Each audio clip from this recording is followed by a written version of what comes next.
తిరుపతిలో ఆంధ్రప్రదేశ్ సాధు పరిషత్ ఆధ్వర్యంలో హిందూ ధర్మ పరిరక్షణ, ఆలయాల పవిత్రత, సనాతన ధర్మ పరిరక్షణ కోసం హిందూ గర్జన నిర్వహించారు. దేవాలయాలపై దాడులకు 2 ఏళ్లు పేరుతో నిర్వహించిన సదస్సులో వివిధ మఠాలకు చెందిన సాధువులు, స్వామీజీలు పాల్గొన్నారు.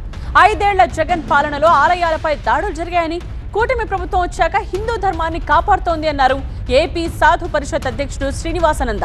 కూటమి ప్రభుత్వం నాణ్యమైన శ్రీవారి లడ్డూ ప్రసాదం సహా తిరుమలలో భక్తులకు మెరుగైన సౌకర్యాలు అందిస్తోందన్నారు.